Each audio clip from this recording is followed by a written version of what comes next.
ನಮಸ್ಕಾರ. GTV news ಕನ್ನಡಕ್ಕೆ ಸ್ವಾಗತ. ನಾನು ನಿಮ್ಮ ವೆಂಕಟೇಶ್. ಮಾಗಡಿ ಪಟ್ಟಣದ ಪುರಸಭೆ ಮುಂಭಾಗದ ಕೆಂಪೇಗೌಡ ಪ್ರತಿಮೆ ಬಳಿ ರೈತ ಸಂಘದ ತಾಲೂಕು ಅಧ್ಯಕ್ಷ ಹೊಸಪಾಳ್ಯ ಲೋಕೇಶ್ ಅವರ ನೇತೃತ್ವದಲ್ಲಿ ಸುದ್ದಿಗೋಷ್ಠಿಯನ್ನು ನಡೆಸಿ ತಾಲೂಕಿನ ರೈತರ ಸಮಸ್ಯೆಗಳನ್ನು ಬಗೆಹರಿಸುವಲ್ಲಿ ತಾಲೂಕು ಆಡಳಿತ ವಿಫಲವಾಗಿದೆ. ಎಷ್ಟೇ ಬಾರಿ ತಹಶೀಲ್ದಾರ್ ಅವರಿಗೆ ಮನವಿ ನೀಡಿದರೂ ಪ್ರಯೋಜನವಾಗಿಲ್ಲ. ರೈತರು ಹೋರಾಟದಿಂದಲೇ ತಮ್ಮ ಸಮಸ್ಯೆಗಳನ್ನು ಬಗೆಹರಿಸಿಕೊಳ್ಳುವ ಪರಿಸ್ಥಿತಿ ಇದೆ. ತಾಲೂಕು ಆಡಳಿತದ ದುರಾಡಳಿತದ ವಿರುದ್ಧ ದಿನಾಂಕ 4/12/2025 ಗುರುವಾರ ಬೆಳಗ್ಗೆ 11 ಗಂಟೆಗೆ ಮಾಗಡಿ ಪಟ್ಟಣದ ಕಲ್ಯಾಗೇಟ್ ವೃತ್ತದಲ್ಲಿ ಬೃಹತ್ ರಸ್ತೆ ತಡೆ ನಡೆಸಲಾಗುತ್ತದೆ ಎಂದು ತಿಳಿಸಿದರು.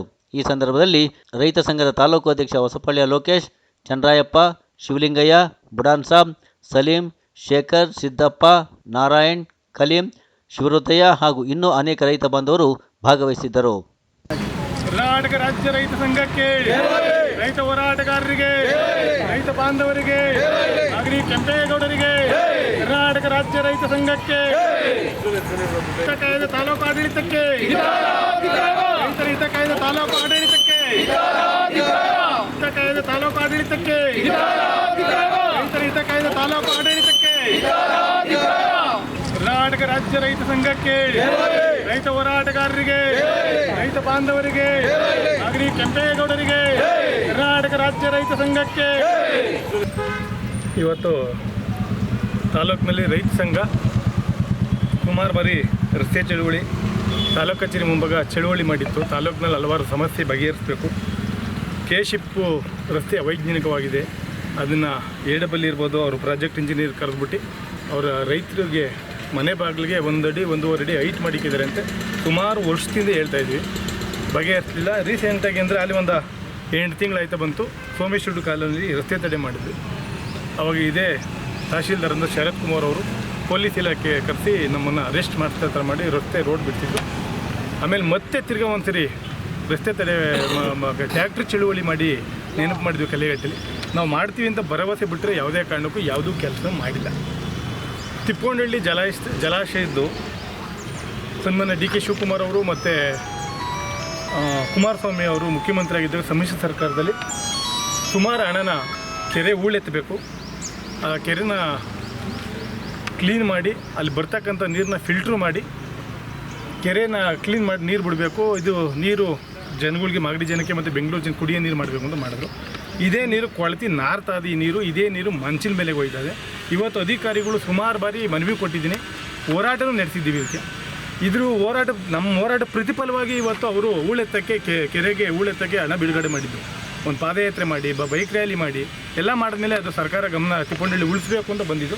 ಇವತ್ತು ಅಧಿಕಾರಿಗಳು ಜನಪ್ರತಿನಿಧಿಗಳು ಕಣ್ಮುಚ್ಚಿ ಕುಂತಿದ್ದಾರೆ. ದಿನ ಅದೇ ರೋಡಲ್ಲಿ ಹೋಗ್ತಾರೆ. ಅಲ್ಲಿ ಹೋಗ್ತಿರ್ತಕ್ಕಂಥ ನೀರು ಈಗಾಗಲೇ ಯಾವ ಮಳೆನೂ ಇಲ್ಲ, ನೀರು ಬೇಕೇ ಬೇಕು ರೈತರುಗಳಿಗೆ.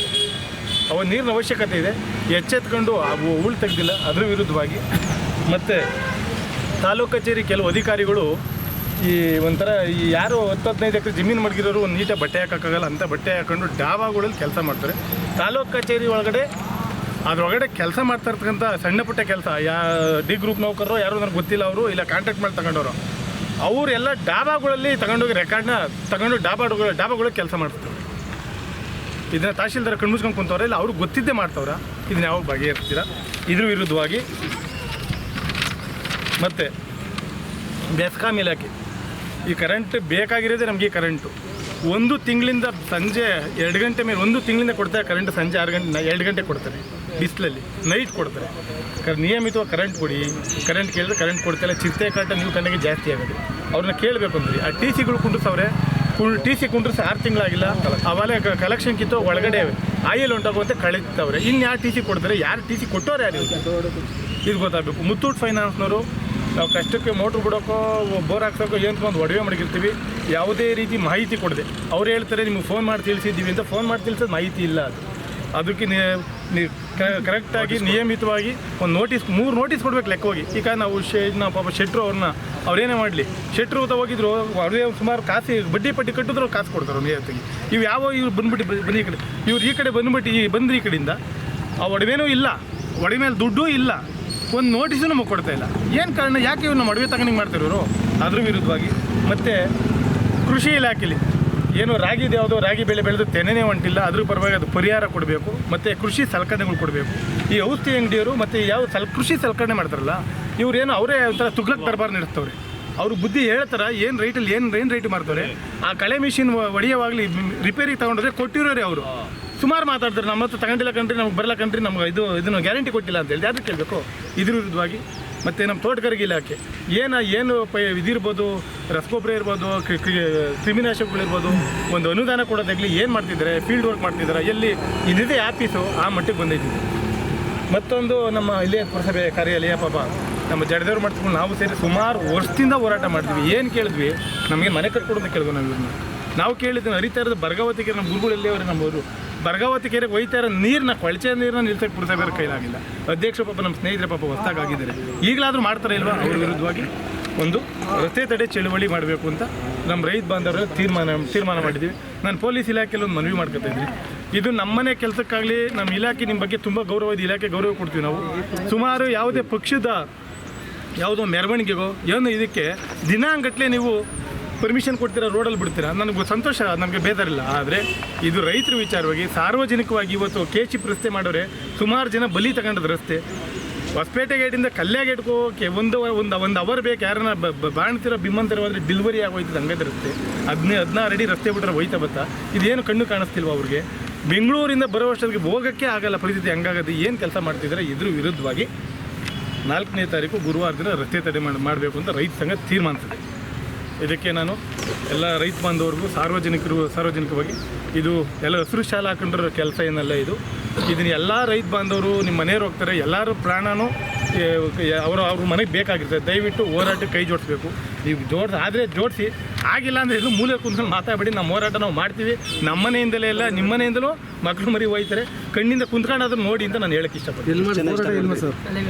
ಕಲ್ಲೆಗೆಟ್ಟಲ್ಲಿ ಗಣೇಶ ಗುಡಿ ಹತ್ರನೇ ಸೋಮೇಶ್ವರ ಖಾನಲ್ಲಿ ಮಾಡಲ್ಲ, ಕಲ್ಲೆಗೆಟ್ಟಲ್ಲಿ ಮಾಡ್ತೀವಿ.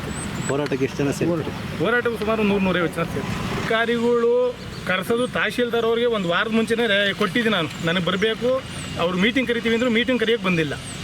ಅಧಿಕಾರಿಗಳು ಬಂದಿಲ್ಲ ಅಂದರೆ ಪೊಲೀಸ್ ಇಲಾಖೆ ನಮ್ಮನ್ನು ತುಂಬಿಕೊಂಡೋಗಿ ಅರೆಸ್ಟ್ ಮಾಡ್ಕೊಂಡು ಹೋಗಲಿ.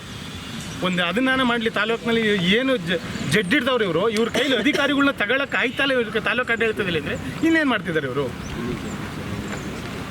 ತಾಲೂಕು ಆಡಳಿತ ಅಧಿಕಾರಿಗಳು ಕರೆಯೋಕ್ಕಾಗಿಲ್ಲ, ಏನು ಮಾಡ್ತಿದೆ? ಯಾವುದು ಫಿಲ್ಟ್ರ್ ವಾಟ್ರು ಹೇಳಿದ್ರೆ ಎಷ್ಟು ಹೋಗುತ್ತೆ ಹೇಳೋಕ್ಕೆ? ಫಿಲ್ಟ್ರ್ ವಾಟ್ರ್ ಯಾರನ್ನ ಹೋಗಿ ಕೇಳಿದ್ರೆ ಫಿಲ್ಟ್ರ್ ವಾಟ್ರನ್ನ ಆ ಪಿ ಡಿಗಳು ಕೇಳಿದ್ರೆ ಗೊತ್ತಿಲ್ಲ ಅಂತ. 1 ವರ್ಷ ಆಗಿದೆ ಫಿಲ್ಟ್ರ್ ವಾಟರ್ ಕೆಟ್ಟು. ಯಾರು ನೀರು ಕುಡಿತಾರೆ ಅವರು? ಇಲ್ಲಿ ಹಾಸ್ಪಿಟಲ್ ಎಲ್ಲ ಪೂರ ಕೆಟ್ಟೋಗಿವೆ. ಆ ಗಾಡಿ ತಗೊಂಡೋಗೋದು, ಗಾಡಿ ಬಿದ್ದು ಕಾಲು ಮುರಕ್ಕೆ ಕುಂತವನೆ.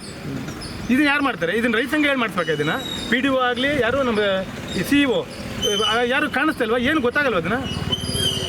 ಅಧಿಕಾರಿಗಳು ದಯವಿಟ್ಟು ಕೆಲಸ ಮಾಡಬೇಕು. ನಾನು ಶಾಸಕ ಅಲ್ಲ, ಸದ್ಯಕ್ಕೆ ನಾನು ರೈತ ಮುಖಂಡನಾಗಿ ಹೇಳ್ತೀನಿ. ನಿಮ್ಮ ಕೆಲಸ ನೀವು ಮಾಡ್ರಪ್ಪ. ಇಲ್ಲಿ ಹೇಳಿ ಲೋಕೇಶ್ ಏನಾದರೂ ಅಧಿಕಾರಿಗಳು ತೊಂದರೆ ಕೊಟ್ಟು ಬೇರೆ ಥರದ್ದು ಬೇಕಾದ್ರೆ ನಾನು ಬರಲಿ, ನಾನು ಮಾತಾಡ್ತೀನಿ. ಕೇಳ್ತೀನಿ. ದಯವಿಟ್ಟು ರೈತ ಬಾಂಧವರು ಇರ್ಬೋದು, ಎಲ್ಲ ಸಾರ್ವಜನಿಕರು ದಯವಿಟ್ಟು ಈ ಹೋರಾಟ ಕೈ ಜೋಡಿಸ್ಬೇಕಾಗಿ ನಾನು ಮತ್ತೊಮ್ಮೆ ಎಲ್ಲ ರೈತ ಬಾಂಧವರು ಮನವಿ ಮಾಡ್ಕೊತೀನಿ.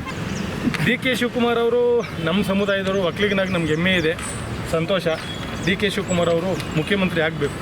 ಯಾವ ರೀತಿ ಮುಖ್ಯಮಂತ್ರಿ ಆಗಬೇಕು DK ಶಿವಕುಮಾರ್ ಅವರು ಅಂದರೆ, ಕುಮಾರಸ್ವಾಮಿ ಅವರು ರಾಮನಗರ ಜಿಲ್ಲೆಯಲ್ಲಿ ಗೆದ್ದು ರಾಮನಗರದಲ್ಲಿ ಮುಖ್ಯಮಂತ್ರಿ ಆಗಿದ್ದಾರೆ. ನೀವು ನಮ್ಮ ಬೆಂಗಳೂರು ದಕ್ಷಿಣ ಜಿಲ್ಲೆಯಲ್ಲಿ ಗೆದ್ದಿದ್ದೀರಾ, ಮುಖ್ಯಮಂತ್ರಿ ಆಗಬೇಕು. ನೀವು ಮುಖ್ಯಮಂತ್ರಿ ಆದರೆ ಸಂಪೂರ್ಣ ರೈತರ ಸಾಲ ಮನ್ನಾ ಮಾಡಬೇಕು.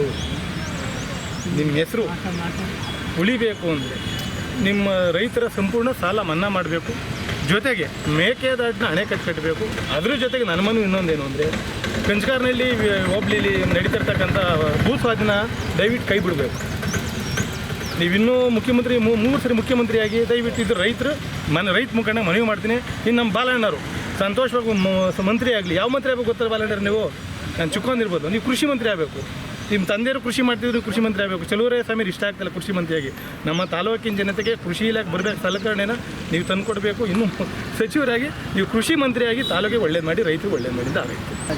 ಕರ್ನಾಟಕ ರಾಜ್ಯ ರೈತ ಸಂಘಕ್ಕೆ, ರೈತ ಹೋರಾಟಗಾರರಿಗೆ, ರೈತ ಬಾಂಧವರಿಗೆ, ನಾಗರಿಕ ಕೆಂಪೇಗೌಡರಿಗೆ, ಕರ್ನಾಟಕ ರಾಜ್ಯ ರೈತ ಸಂಘಕ್ಕೆ, ಹಿತ ತಾಲೂಕು ಆಡಳಿತಕ್ಕೆ, ರೈತರ ಹಿತ ಕಾಯ್ದೆ ತಾಲೂಕು ಆಡಳಿತಕ್ಕೆ, ಹಿತ ಕಾಯ್ದೆ ತಾಲೂಕು ಆಡಳಿತಕ್ಕೆ, ರೈತರ ಹಿತ ಕಾಯ್ದೆ ತಾಲೂಕು ಆಡಳಿತಕ್ಕೆ, ಕರ್ನಾಟಕ ರಾಜ್ಯ ರೈತ ಸಂಘಕ್ಕೆ, ರೈತ ಹೋರಾಟಗಾರರಿಗೆ, ರೈತ ಬಾಂಧವರಿಗೆ, ನಾಗರಿಕ ಕೆಂಪೇಗೌಡರಿಗೆ, ಕರ್ನಾಟಕ ರಾಜ್ಯ ರೈತ ಸಂಘಕ್ಕೆ.